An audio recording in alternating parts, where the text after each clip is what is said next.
ಮಾತಾಕ್ಕೆ ಅಖಿಲ ಭಾರತ ಹಿಂದುತ್ವ ಬೇಕು ನ್ಯಾಯ ಬೇಕು ತನಕ ಹೋರಾಟ ಬೇಕೇ ಬೇಕು ನ್ಯಾಯ ಬೇಕು ಎಲ್ಲಿಯವರೆಗೂ ಹೋರಾಟ ಎಲ್ಲವರೆಗೂ ಹೋರಾಟಕ್ಕಾಗಿ ಹೋರಾಟ ಅಯ್ಯಯ್ಯೋ ಅನ್ಯಾಯ ಅಯ್ಯಯ್ಯೋ ಅನ್ಯಾಯ ನುಸುಳುಕೋರರಿಗೆ ಅವಕಾಶ ಮಾಡಿಕೊಟ್ಟ ಕೇಂದ್ರ ಮತ್ತು ರಾಜ್ಯ ಸರ್ಕಾರ ಕೇಳಿದಿಕ್ಕಾರ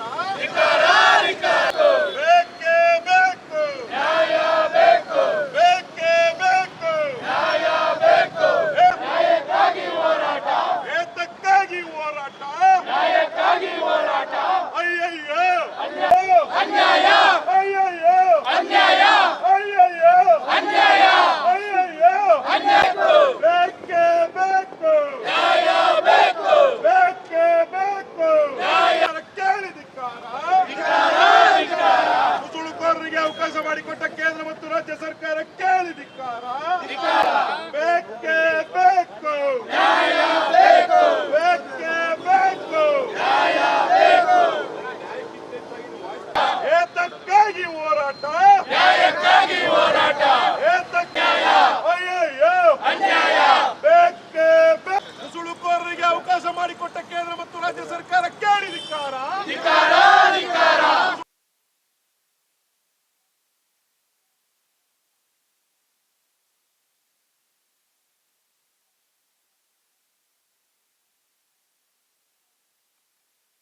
ಅಖಿಲ ಭಾರತ ಹಿಂದೂ ಮಹಾಸಭಾದಿಂದ ಹೋರಾಟ ಮಾಡ್ತಾ ಇದ್ದೀವಿ.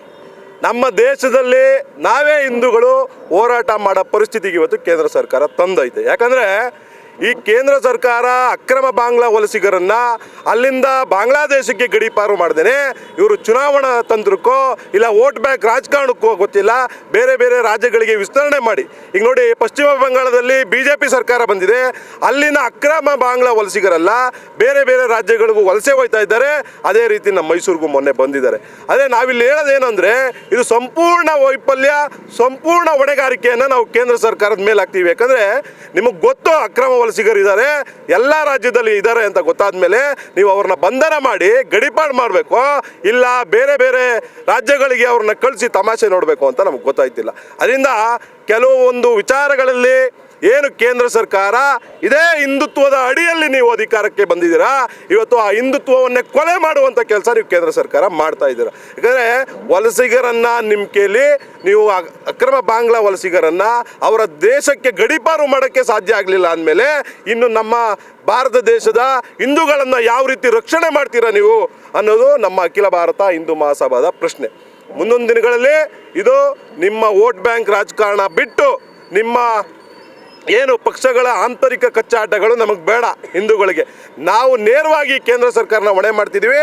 ಇನ್ನು ಮುಂದಿನ ದಿನಗಳಲ್ಲಿ ಏನು ಬಾಂಗ್ಲಾ ವಲಸಿಗರು ಇರ್ಬೋದು ಇಲ್ಲ ಬೇರೆ ಬೇರೆ ದೇಶದ ವಲಸಿಗರು ನಮ್ಮ ರಾಜ್ಯದಲ್ಲಿದ್ದಾರೆ, ನಮ್ಮ ರಾಜ್ಯದ ನಮ್ಮ ಜನರ ಏನು ನೌಕರಿಗಳಿರ್ಬೋದು ಅನ್ನ ಇರ್ಬೋದು ಉದ್ಯೋಗಗಳನ್ನ ಕಿತ್ಕೊಳ್ಳೋಂಥ ಪ್ರಯತ್ನ ಮಾಡ್ತಿರೋರನ್ನ ನೀವು ಕೂಡಲೇ ಗಡೀಪಾರು ಮಾಡಬೇಕು. ನೀವು ಗಡೀಪಾರು ಮಾಡದೆ ಹೋದರೆ ಮುಂದೊಂದು ದಿನಗಳಲ್ಲಿ ಇದೇ ಹಿಂದುತ್ವದ ಶಾಲೆಗಳ ಮುಖೇನ ಕೇಂದ್ರ ಸರ್ಕಾರಕ್ಕೆ ಎಲ್ಲ ಹಿಂದೂಗಳು ಬುದ್ಧಿ ಕಲಿಸಬೇಕಾಗಿದೆ ಅಂತೇಳಿ ಈ ಮೂಲಕ ಎಚ್ಚರಿಕೆ ಕೊಡ್ತಾ ಇದ್ದೀವಿ. ಮೈಸೂರಿನಲ್ಲಿ ನಮ್ಮ ಅಖಿಲ ಭಾರತ ಹಿಂದೂ ಮಹಾಸಭಾದ ರಾಜ್ಯಾಧ್ಯಕ್ಷರ ಒಂದು ನೇತೃತ್ವದಲ್ಲಿ ಏನಿವತ್ತು ಹೋರಾಟ ಮಾಡ್ತಾ ಇದ್ದೀವಿ. ಈ ಹೋರಾಟದ ಮುಖ್ಯ ಉದ್ದೇಶ ಏನು ಅಂದರೆ ಅಕ್ರಮ ಬಾಂಗ್ಲಾ ವಲಸಿಗರು ಅನ್ನೋದು ಇವತ್ತು ಬರೀ ಮೈಸೂರಿಗೆ ಮಾತ್ರ ಸೀಮಿತ ಆಗಿಲ್ಲ. ಏನು ಪಶ್ಚಿಮ ಬಂಗಾಳದಲ್ಲಿ 1 ಕೋಟಿಗೂ ಅಧಿಕ ಮತದಾರರ ಪಟ್ಟಿಯಿಂದ ಡಿಲೀಟ್ ಆದಂಥ ವಲಸಿಗರು ಎಲ್ಲೋದ್ರು ಅವರೆಲ್ಲರಿಗೂ ಇವತ್ತು ರಾಜಾತಿಥ್ಯ ಸಿಗ್ತಾ ಇರೋದು ಒಂದು ನಮ್ಮ ತೆಲಂಗಾಣ ಮತ್ತು ಒಂದು ಕರ್ನಾಟಕ ರಾಜ್ಯದಲ್ಲಿ. ಕಾಂಗ್ರೆಸ್ ಸರ್ಕಾರಗಳು ಈಗ ಕೇರಳಗೂ ವಿಸ್ತರಿಸ್ತಾ ಇದೆ. ಏನಾಗ್ತಿದೆ ಅಂದರೆ ಅವರ ಒಂದು ವೋಟ್ ಬ್ಯಾಂಕ್ ರಾಜಕೀಯಕ್ಕಾಗಿ ಈ ಲವ್ ಜಿಹಾದ್ ಆಗಲಿ ಲ್ಯಾಂಡ್ ಜಿಹಾದ್ ಮತ್ತು ವೋಟ್ ಬ್ಯಾಂಕ್ ಈ ಎಲ್ಲ ನಿಟ್ಟಿನಲ್ಲೂ ಸಹ ಇವರು ತುಂಬ ಹೆಲ್ಪ್ ಮಾಡ್ತಾರೆ. ಯಾವ ರೀತಿ ಅಂದರೆ ಲ್ಯಾಂಡ್ ಜಿಹಾದ್ ಯಾವುದೋ ಒಂದು ಖಾಲಿ ಜಾಗ ಸಿಕ್ತು ಅಲ್ಲೊಂದು ಟೆಂಟ್ ಹಾಕು ಒಂದು 10 ಜನ ಬಾಂಗ್ಲಾ ವಲಸಿಗರನ್ನ ಬಿಟ್ರಿ ಅಂತ ಹೇಳಿದ್ರೆ ಅಲ್ಲೋಗಿ ಪ್ರಶ್ನೆ ಮಾಡಿದ್ರೆ ಅವರೆಲ್ಲ ಅಂತಕ್ಕೂ ಈಗ ರೋಯಿಂಗ್ ಗ್ಯಾಂಗ್ಗಳು ಒಂದು 10 ವರ್ಷದಿಂದ ರೋಯಿಂಗ್ ಗ್ಯಾಂಗ್ಗಳ ಪರಿಸ್ಥಿತಿ ಹೇಗಿತ್ತು, ಅವರ ಒಂದು ಉಪ್ಪಟಳ ಹೆಂಗಿತ್ತು ಅಂತ ಹೇಳಿದ್ರೆ ಆಗ್ತಾ ಇದ್ದಿದ್ದ ದರೋಡೆಗಳೇನು, ಕೊಲೆಗಳೇನು, ರೇಪ್ ಕೇಸುಗಳೇನು, ಅತ್ಯಾಚಾರಗಳು ಇದೆಲ್ಲದರಲ್ಲೂ ಅವರು ಸಕ್ರಿಯವಾಗಿ ತೊಡ್ಕೊಂಡಿದ್ರು. ಅವರನ್ನು ಹೇಗೋ ಮಟ್ಟ ಹಾಕಿದ್ರು. ಅವರಾದ ನಂತರದಲ್ಲಿ ಈಗೇನು ಅಂದಾಗ ಬಾಂಗ್ಲಾ ವಲಸಿಗರು ವಲಸಿಗರು. ಈ ಬಾಂಗ್ಲಾ ವಲಸಿಗರು ಅತಿ ಹೆಚ್ಚು ನೋಡಿ, ಈಗ ನೀವು ಚಿಕ್ಕಮಂಗ್ಳೂರು ಭಾಗಕ್ಕೆ ಹೋಗ್ಬಿಡಿ, ಎಲ್ಲ ಕಾಫಿ ಎಸ್ಟೇಟ್ಗಳಲ್ಲಿ ಕನಿಷ್ಠ ಒಂದೊಂದು ಎಸ್ಟೇಟಲ್ಲಿ ನಿಮಗೆ 50-50 ಜನ ಸಿಗ್ತಾರೆ. ಒಂದು ಎಸ್ಟೇಟಲ್ಲಿ 50-50 ಜನ. ಆಮೇಲೆ ಏನು ಸಂಖ್ಯೆ ಹೇಳ್ತಾರೆ, ಇಡೀ ಕರ್ನಾಟಕದಲ್ಲಿ 1 ಲಕ್ಷ ಇರ್ಬೋದು. ಬೆಂಗಳೂರು ಒಂದರಲ್ಲೇ 1 ಲಕ್ಷ ಇದ್ದಾರೆ ಸ್ವಾಮಿ. ನಿಮಗೆ ಬೆಂಗಳೂರು ಒಂದೇ ಭಾಗದಲ್ಲೇ 1 ಲಕ್ಷ ಇದ್ದಾರೆ ಅಂದರೆ ರಾಜ್ಯಾದ್ಯಂತ ಎಷ್ಟು ಜನ ವಿಸ್ತರಿಸಿದ್ದಾರೆ. ಇವರೆಲ್ಲ ಬೆಳ್ಕೊಳ್ಳೋದಕ್ಕೆ ಮುಖ್ಯ ಕಾರಣ ಏನಂತ ಹೇಳಿದ್ರೆ, ಸರ್ಕಾರಗಳು ಒಂದು ಕಡೆ ಕಾರಣ ಆದರೆ ಇವರುಗಳನ್ನ ಕೆಲಸಕ್ಕೆ ಇಟ್ಕೊಂಡಿರೋಂಥ ನಮ್ಮವ್ರದ್ದು ತಪ್ಪಿದೆ. ಅವ್ರು ಇವತ್ತು ಇಟ್ಕೊಂಡಿದ್ದಾರೆ. ಚಿಕ್ಕಮಂಗ್ಳೂರಲ್ಲಿ ರೀಸೆಂಟಾಗಿ ಆಗಿದ್ದು ಒಂದು ಇನ್ಸಿಡೆಂಟ್, ಮನೆಯಲ್ಲಿ ಓನರ್ ಇಲ್ಲದೆ ಇರೋವಾಗ ಓನರ್ ಹೆಂಡ್ತಿನ ಮರ್ಡರ್ ಮಾಡಿ ಎಲ್ಲ ದರೋಡೆ ಮಾಡ್ಕೊಂಡೋದ್ರು. ಮಾಡಿದವ್ರು ಯಾರು? ಈ ಬಾಂಗ್ಲಾ ವಲಸಿಗರು. ಇವರನ್ನು ಹಿಂಗೆ ಬಿಟ್ಕೊಳ್ತಾ ಹೋದ್ರೆ ಮುಂದಿನ ದಿವಸದಲ್ಲಿ ಏನಾಗುತ್ತೆ, ಈಗ ಒಂದು 6 ತಿಂಗಳಿಂದ ಏನು ಬಾಂಗ್ಲಾದೇಶದಲ್ಲಿ ಆಯಿತು, ಹಿಂದೂಗಳನ್ನ ಸಜೀವವಾಗಿ ಸುಟ್ಟಾಕಿದ್ರು, ನಾಳೆ ನಿಮ್ಮ ಮನೆಗಳಿಗೂ ನುಗ್ಗಿ ಸುಡುವಂಥ ಪರಿಸ್ಥಿತಿಗಳು ಬರುತ್ತೆ. ಆ ನಿಟ್ಟಿನಲ್ಲಿ ಎಚ್ಚೆತ್ಕೊಳ್ಬೇಕು. ಸರ್ಕಾರಗಳದ್ದು ಎಷ್ಟು ಜವಾಬ್ದಾರಿ ಇದೆಯೋ, ಸಾರ್ವಜನಿಕರು ಸಹ ಅಷ್ಟೇ ಜವಾಬ್ದಾರಿಯಿಂದ ಈ ಬಾಂಗ್ಲಾ ವಲಸಿಗರನ್ನ ತಡೆಯುವಂಥ ನಿಟ್ಟಿನಲ್ಲಿ ಕೆಲಸ ಮಾಡಬೇಕು. ಇಲ್ಲ ಅಂತ ಹೇಳಿದ್ರೆ ಮುಂದಿನ ದಿನಗಳಲ್ಲಿ ನಿಮ್ಮ ಮನೆಗೂ ನುಗ್ತಾರೆ, ನಮ್ಮ ಮನೆ ಹೆಣ್ಮಕ್ಳನ್ನೂ ಓದ್ಕೊಂಡು ಹೋಗ್ತಾರೆ. ಇದಕ್ಕೆಲ್ಲ ಅವಕಾಶ ಮಾಡಿಕೊಡಬಾರ್ದು ಅಂತ ಹೇಳಿದ್ರೆ ಇವರನ್ನು ಮಟ್ಟ ಹಾಕುವ ನಿಟ್ಟಿನಲ್ಲಿ ಸರ್ಕಾರದ ಜೊತೆಗೆ ಸಾರ್ವಜನಿಕರು ಕೈ ಜೋಡಿಸ್ಬೇಕು.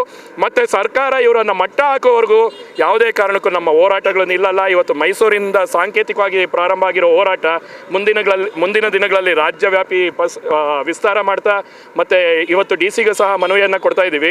ಮುಂದಿನ ದಿನಗಳಲ್ಲಿ ಪ್ರಧಾನಮಂತ್ರಿಗಳಿಗೆ ಮತ್ತು ರಾಷ್ಟ್ರಪತಿಗಳಿಗೆ ಪತ್ರ ಬರೆಯುವಂಥ ಕೆಲಸನೂ ಸಹ ಹಿಂದೂ ಮಹಾಸಭಾ ಮಾಡುತ್ತೆ ಅಂತೇಳಿ ಹೇಳ್ತೀನಿ. ಮಟ್ಟ ಹಾಕಲಿಲ್ಲ ಅಂತ ಹೇಳಿದ್ರೆ ನಮ್ಮಲ್ಲಿ ಇದೆಯಲ್ವಾ, ಸಾಮ ಭೇದ ಎಲ್ಲ ಮಾಡಬೇಕು, ಕೊನೆಗೆ ದಂಡ ಪ್ರಯೋಗ ಮಾಡೋದಕ್ಕೆ ಸಿದ್ಧ ಆಗಲೇಬೇಕಾಗತ್ತೆ. ಸರ್ಕಾರ ಮಟ್ಟ ಹಾಕಲಿಲ್ಲ ಅಂದರೆ ದಂಡ ನಾವು ಕೈಗೆ ತೊಗೊಳ್ಬೇಕಾಗತ್ತೆ. ಎಚ್ಚರಿಕೆ ನೀವು ಮಟ್ಟ ಹಾಕೋಕ್ಕಾಗಲಿಲ್ವಾ, ನೀವು ಕಣ್ಮುಚ್ಕೊಂಡು ಕೂತ್ಕೊಳ್ಳಿ. ನಾವು ಅವ್ರನ್ನ ಮಟ್ಟ ಹೆಂಗೆ ಹಾಕಬೇಕು ಅನ್ನೋದು ಗೊತ್ತಿದೆ. ಹಿಂದೂ ಹೋರಾಟಗಾರರು ಪ್ರತಿಯೊಬ್ಬರು ಎದ್ದು ಬಂದು ಈ ಮಟ್ಟ ಹಾಕೋ ಕೆಲಸಗಳಲ್ಲಿ ನಿಲ್ತಾರೆ ಅಂತ ಹೇಳ್ತೀನಿ.